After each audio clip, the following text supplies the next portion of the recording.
alguém doido para acreditar nas promessas de Deus? Alabassuri bicadaravasai.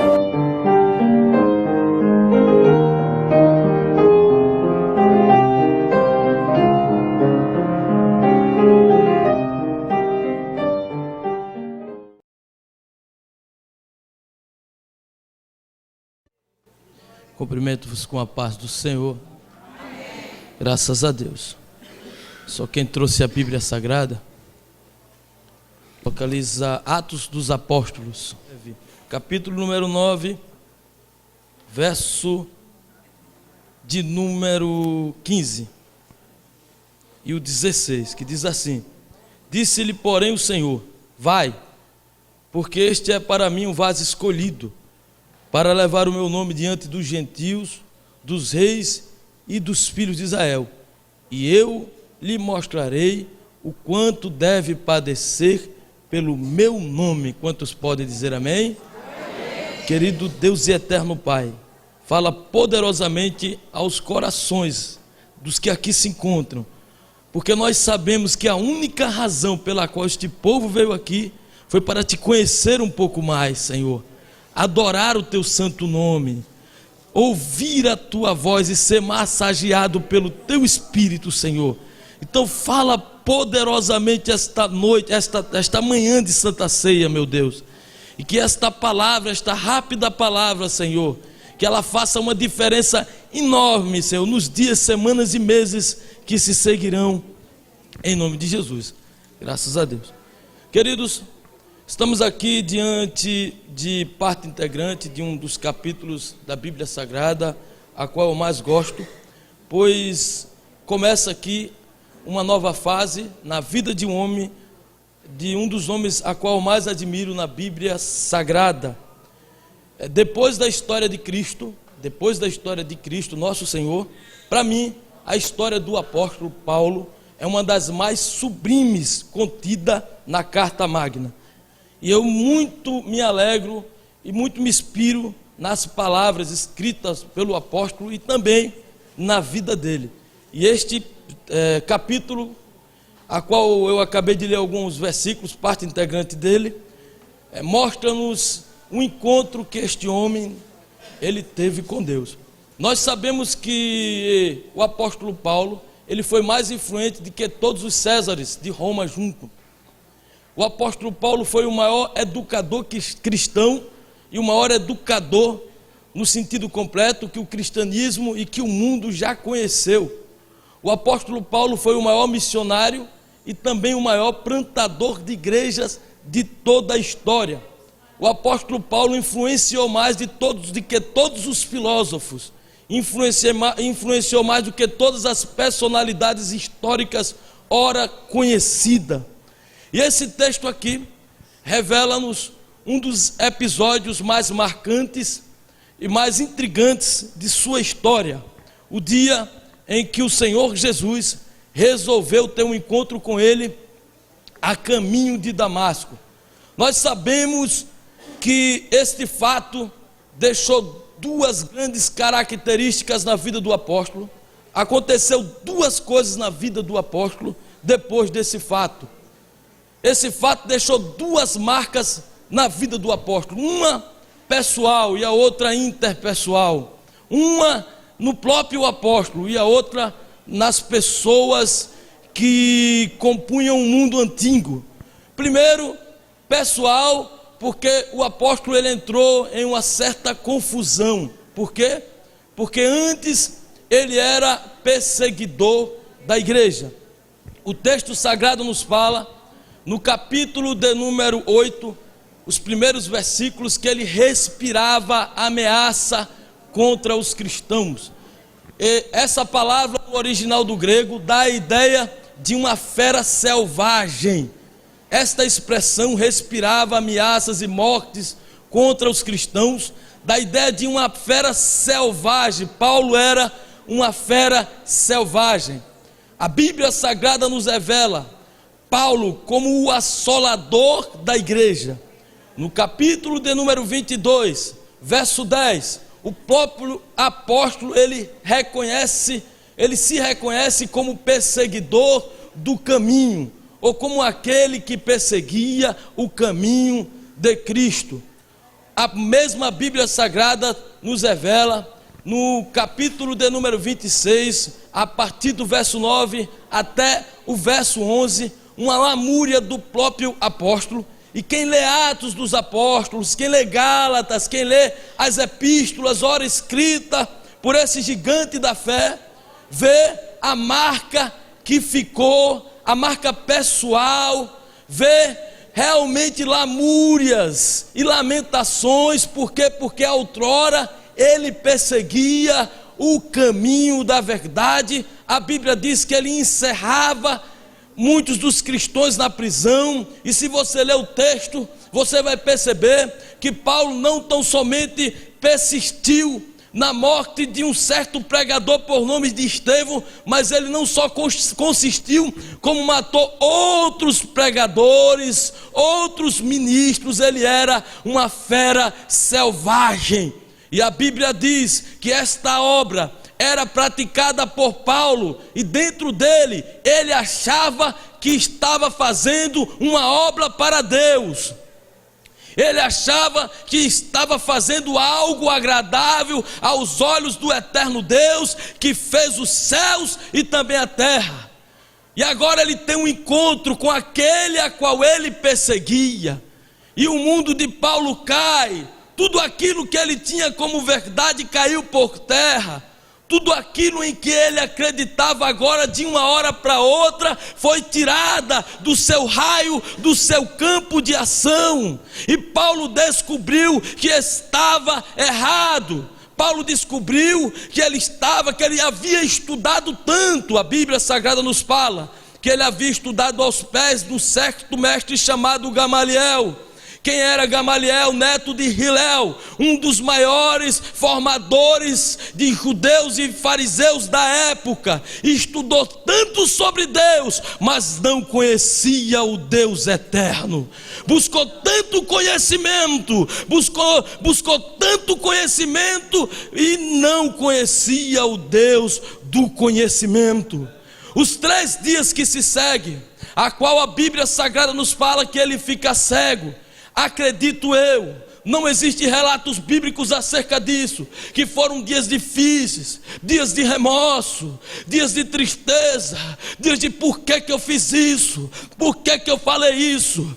Eu acredito que na mente dele, as imagens dos apóstolos, dos ministros, dos pregadores, a qual ele havia encerrado na prisão, vinha forte. Há teólogos que afirmam que o espinho na carne que Paulo relata ser atormentado em Coríntios não era a malária, porque a região de Tege da Panfilha, onde Paulo ele exerceu o seu ministério por algum tempo, era uma região alagadiça. Isso propiciava a malária. Alguns dos teólogos afirmam que essa malária trazia dores de cabeça forte, como que um passar de um ferro em brasas em sua cabeça. Porém, eu acho muito interessante o que os teólogos falam acerca das acusações, acerca desse espinho na carne, que era nada mais nada menos, eu creio nisso, o diabo que trazia as imagens de Estevão sucumbindo e gritando, o diabo que trazia a imagem dos cristãos que foram mortos e massacrados, e o apóstolo não suportava isso, porque a Bíblia diz que a opressão faz endoidecer até o sábio. É uma crença minha, eu não quero aqui afirmar teologicamente, mas eu acredito nisso. Eu acredito que o passado do apóstolo era lançado em rosto, dia após dia. Isso trouxe traumas psicológicos para o apóstolo. Imagine você, o diabo dizendo: você pecou, você fez, você perseguiu, você matou. Agora quer pregar. Agora você quer trazer a lume a teologia, você quer trazer a lume as verdades de Cristo. Você não é digno. Isso trazia um trauma gigante para o apóstolo. Mas a Bíblia diz que o Espírito veio, e quando o Espírito vem, cura as emoções da alma, cura as emoções de um coração ferido. Quando o Espírito vem, o Espírito diz: é mentira do diabo, porque Cristo para isso foi crucificado. A dívida está paga. Prossegue, prega, ministra.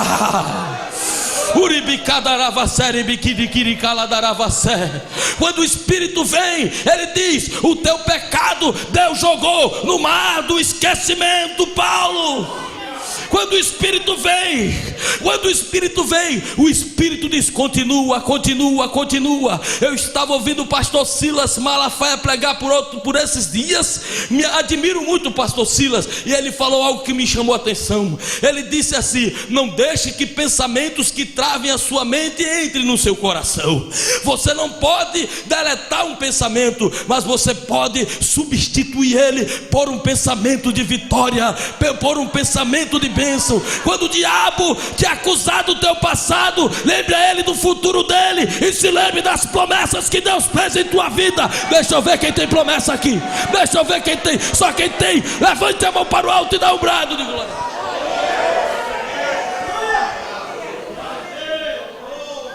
Mas esse não foi o pior problema do apóstolo. O pior problema do apóstolo não foi dentro dele, foi fora. Olha para o teu irmão e diz assim: foi fora. O pior problema do apóstolo não foi pessoal, foi interpessoal. Por quê, pastor? Porque o apóstolo, quando ele passou 3 anos na região da Arábia, ele leu todo o Velho Testamento inteiro. Alguns historiadores afirmam que ele leu todo o Velho Testamento, e ele disse: o evangelho que eu recebi, não recebi de carne nem de sangue, mas do próprio Jesus. Hernandes Dias Lopes disse que ele teve um seminário intensivo com o Rei dos Reis, onde foi esclarecido de tudo. Um homem altamente sarado no evangelho, nada o parava. Mas havia algo que era pior do que o seu próprio interior ferido. E era o quê? O que as pessoas pensavam dele.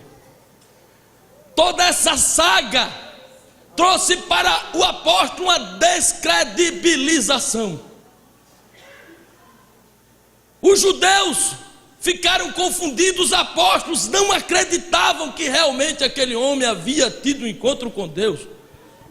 Tanto é que quando o Senhor, digam comigo, o Senhor, Senhor com S maiúsculo, apareceu para Ananias e disse: Ananias, vai até a rua chamada direita, impõe a mão sobre um certo Saulo, porque ele está lá orando, e eu já dei uma visão a ele. Quem? Saulo, judeu puro sangue, fariseu, criado aos pés de Gamaliel, nascido em Cilícia, em Tarso. Saulo, aquele que pegou carta dos principais de Jerusalém. Senhor, muito tenho ouvido falar deste homem, e o mal que tem feito. 2 coisas: primeiro, Ananias teme pela sua própria vida. Segundo, Ananias não acredita, porque é difícil realmente. Ananias só foi porque Deus mandou. No capítulo de número 26, capítulo número 9, versículo 26, está escrito que os apóstolos, os discípulos, não acreditavam nele. Versículo 26: e quando Saulo chegou a Jerusalém, procurava juntar seus discípulos, mas todos os temiam, não crendo que fosse discípulo. Versículo de número 20, as pessoas diziam: mas esse homem não estava matando? Não foi ele que consentiu na morte de Estevão? Não foi esse homem que fez isso? Ah, esse homem está nos enganando. Esse homem não foi convertido de coisa nenhuma. Eu sei, rapaz. Esse homem é inteligente, esse homem é culto. Isso é uma estratégia. Ninguém acreditou na convenção. Ninguém creu, ninguém deu crédito, porque a história dele o condenava. Mas sabe o que é que me alegra?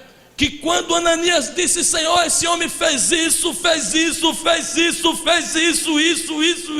Deus no céu olhando numa conjectura, que você sabe que pregador tem mente fértil.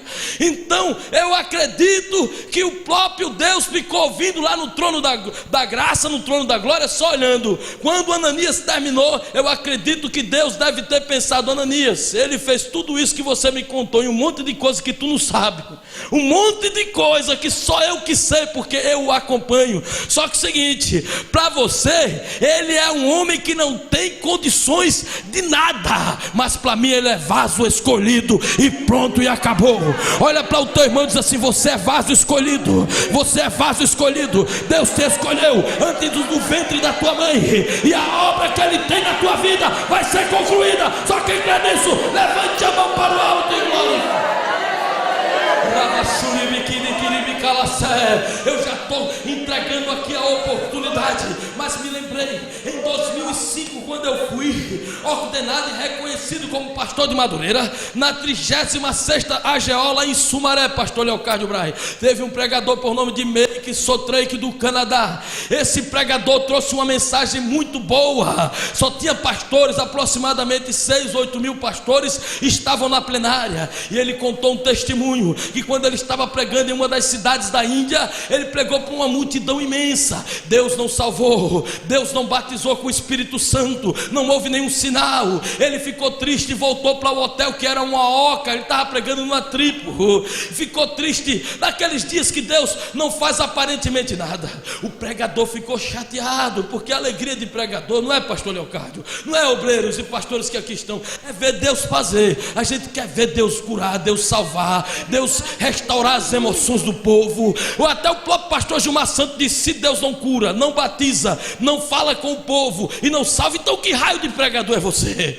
Então a gente deseja ver a ação do Espírito Santo. Ele ficou triste e ele foi para casa, não queria falar com ninguém. Bateram na porta dele, era uma senhora, uma mulher de aproximadamente 30, 40 anos, chorando muito. Ele atendeu aquela mulher. A mulher que chegou para ele disse: olha, semana passada o meu esposo se envolveu numa briga com o meu irmão e um matou o outro. Meu esposo está morto e meu irmão está preso. E essa semana eu tive um surto psicótico e eu, não suportando a pressão, peguei minha filhinha de braço, estourei ela no chão, matei ela.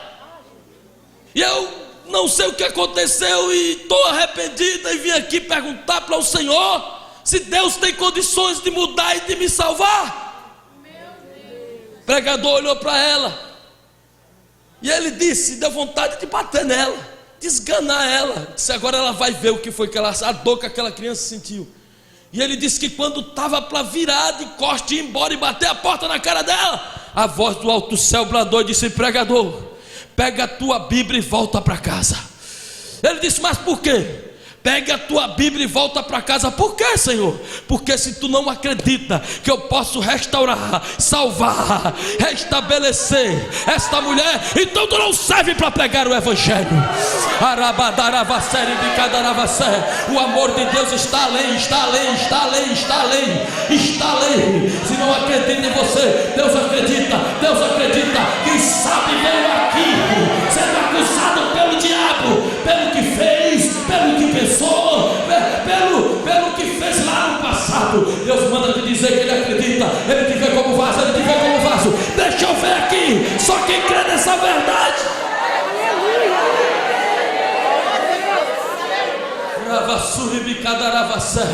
Não vou me estender mais, mas vou falar dos tópicos e vou tomar o assento.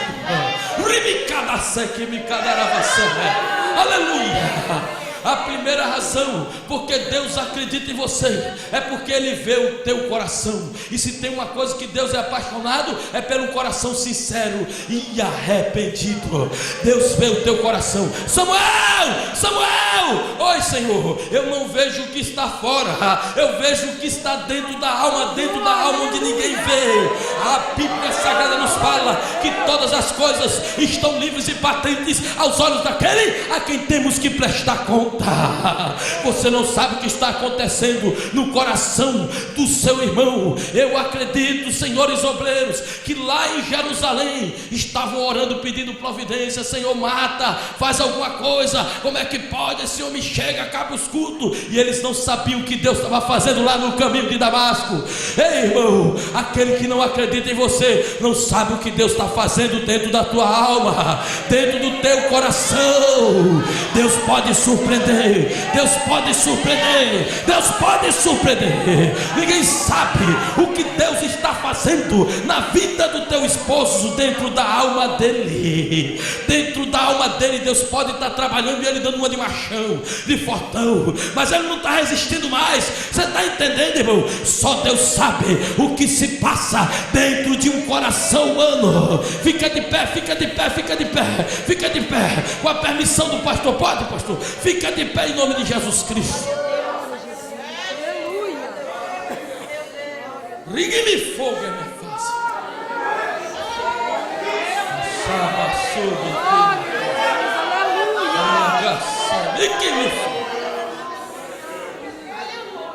A minha tia tinha um esposo, bebia muito, batia nela, general da casa.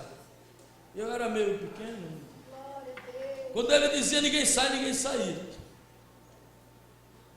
Belo dia minha tia na fila do banco disse: Senhor, o que me dera meu esposo ir no dia de Natal, no culto lá comigo. Mas isso é impossível.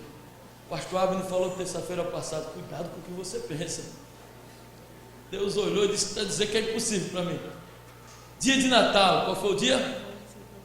Dia de minha tia se aprontou, pegou as crianças e quando ela saía, ele tinha dia que ele dizia: você vai na igreja por quê? Você está gostando do pastor, né? Vai mais não. Olha que treva, que luta. Quando ela saiu para ir para a igreja, ele tinha bebido o dia todo. Quando ela saiu, ele estava dormindo. Ele disse: ainda bem que ele dormiu, que eu vou para a igreja. Deixou tudo prontinho, esposa prudente. Um dia saindo com as crianças, ele ouviu aquela voz: Valdíria, bradando. Ele disse: pronto, agora a gente vai até apanhar pelo teor dessa voz. O que é Geraldo? O nome dele era Geraldo. Desculpa a expressão, que eu sou do Nordeste. Aí, daqui a pouco o Geraldo diz: me espere. Mas espere por quê? Porque eu vou tomar um banho, colocar uma roupa e eu vou na igreja contigo adorar o teu Senhor. Sabe por quê? Ninguém sabe o que está acontecendo dentro da alma de um homem. Quantos podem adorar a Deus por essa verdade? Segundo lugar, Deus acredita em você porque Ele vê o teu futuro. Glória a Deus. Dr. Mike Murdock diz que Deus não leva em consideração o passado do homem para poder prever o futuro dele. Enquanto Ananias estava vendo o presente, Deus estava vendo o apóstolo Paulo lá em Atenas pregando. Deus estava vendo os paralíticos sendo levantados. Deus, que coisa linda. E Ananias: não, mas ele fez isso. Tem gente que está olhando o teu presente. Há uns anos atrás eu dormia num quartinho sem porta, no fundo do quintal da minha mãe. Hoje o Senhor Deus me deu alguns veículos pela misericórdia do eterno Deus que fez os céus e a terra. Por quê? Porque Deus, Ele tem compromisso com o teu futuro. Com o teu futuro. Com o teu futuro. Vou encerrar a mensagem aqui. Aqui agora eu queria que você desse a mão ao irmão que está ao teu lado. E eu queria que você se esquecesse do teu presente, não negligenciasse ele. Você tem que plantar as sementes hoje do teu presente para colher no futuro. Mas se o teu presente diz que você é um fracassado, eu queria que você visitasse agora o teu futuro em nome de Jesus Cristo. Aleluia. Eu queria que você esquecesse do que pensam de você, do que dizem de você, do que acham ao seu respeito. Porque essas pessoas vão ter um susto. O apóstolo se tornou o maior apóstolo. Detalhe: bateram com a porta na cara dele quando ele foi para Jerusalém. 14 anos ele sumiu. Talvez você suma um tempo, Deus te preparando. Mas eu tenho certeza que quando você voltar, Ravassuri Bicadara, Abacere Bicadaravassere, Uri Bicadaravacere. Pastor, mas eu fiz isso e vem cá, e Deus não sabia não? Se Deus não sabia, Ele não é onisciente. E se Ele não é onisciente, Ele não é o meu Senhor. Meu Senhor é o Senhor da Bíblia. E a Bíblia me diz que Ele é onisciente. Conhece as tuas fraquezas, suas deficiências. Ele conhece o teu deitar, o teu levantar.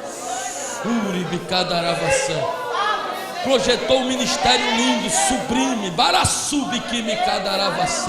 Feche os seus olhos e contemple, contemple, contemple. Talvez a idade venha chegando e você não tenha visto aquilo que Deus falou. Moisés foi depois dos 80. A Bíblia diz que ainda na velhice darão frutos. Talvez esteja no deserto sendo perseguido por Saul, mas tem um trono para você sentar. Talvez esteja na terra dos filisteus com saudade de Israel, dizendo: quem me dera, quem me dera. Deus está te vendo, Deus está te vendo, Deus está te vendo. Fortaleça a sua fé agora, fortaleça a sua fé agora. Eu quero ver quem está tendo visões, quem está tendo visões. Ninguém vai conseguir te conter. Quem colocou a mão na cabeça de Paulo foi Ananias, alguém que não acreditava nele. Às vezes alguém que não acredita na gente tem que colocar a mão e abençoar. Recebe, recebe, recebe, recebe, recebe agora em nome de Jesus. Recebe, recebe, recebe. A tua bênção não depende de Pedro, a tua bênção não depende de Tiago, a tua bênção não depende do concílio de Jerusalém, a tua bênção não depende dos reis, a tua bênção não depende dos presidentes, a tua bênção depende daquele que fez os céus, a terra, a natureza, o mundo cósmico, o mundo galáctico e todas as coisas que compõem a existência. A tua bênção depende daquele que está no trono, a tua bênção depende dele. Se depende dele mesmo, então adore.